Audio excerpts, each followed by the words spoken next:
Revenons sur deux animés d'hiver 2023. Commençons par Isekai Nobiri Nuka, qui est un animé de 12 épisodes, issu d'un light novel du même nom sorti en 2016 avec un total de 14 volumes pour l'instant. Il est alors adapté par le studio Zero J et est disponible en streaming sur ADN. Nous suivons Mashio Hiraku qui est mort de maladie. Pour une fois que c'est pas Trunk-kun qui tue les personnages.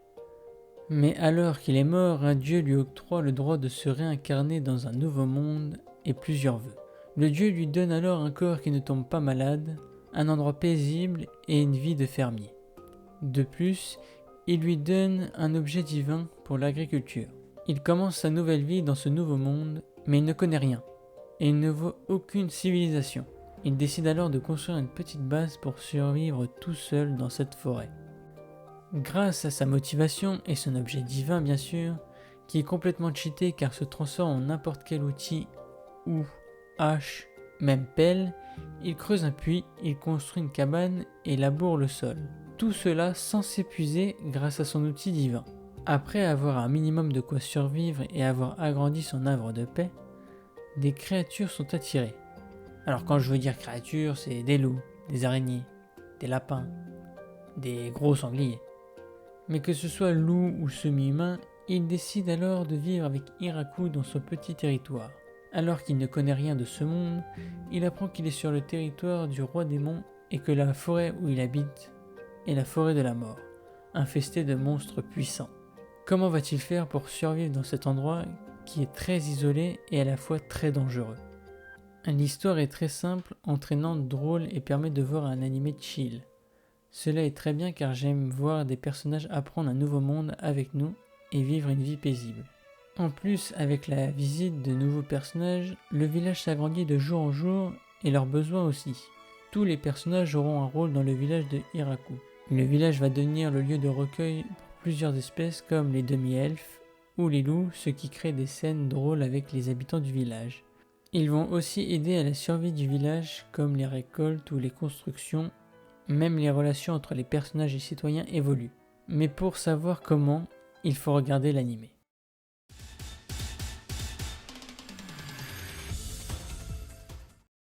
Le deuxième anime, Tsundere Akuaku Reiju Lizelot tout... Oh putain, mais toujours plus long le titre.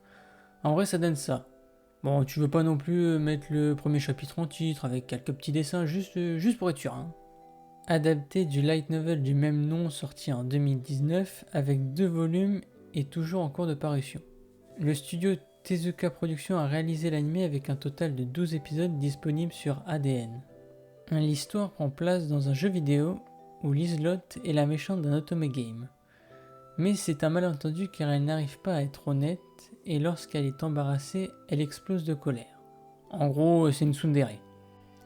Un jour, Endo et Kobayashi, deux amis, décident de jouer au fameux jeu vidéo tout en réagissant à l'histoire.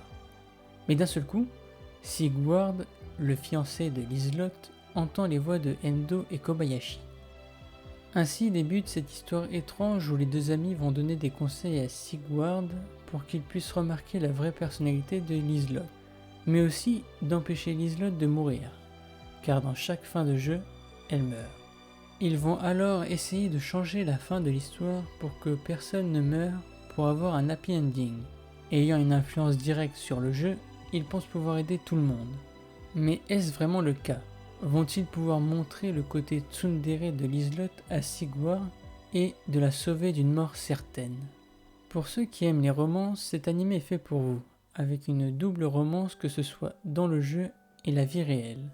En plus de la romance, l'humour est très bien amené, il permet de faire connaissance des autres personnages et de les introduire en même temps. On peut croire que tout se passe dans le jeu, mais la relation entre Endo et Kobayashi va aussi changer durant l'anime. Au fur et à mesure de la progression du jeu, la relation va avancer, et certains événements inattendus vont tout bouleverser pour les personnages. L'anime a une fin concrète par rapport à d'autres animés qui laissent une fin ouverte. Mais si vous voulez en savoir plus, regardez-le. Voici la fin de la vidéo, merci de l'avoir regardé. Si vous avez des avis sur la vidéo, mettez-le dans les commentaires afin de m'améliorer. À la prochaine et prenez soin de vous.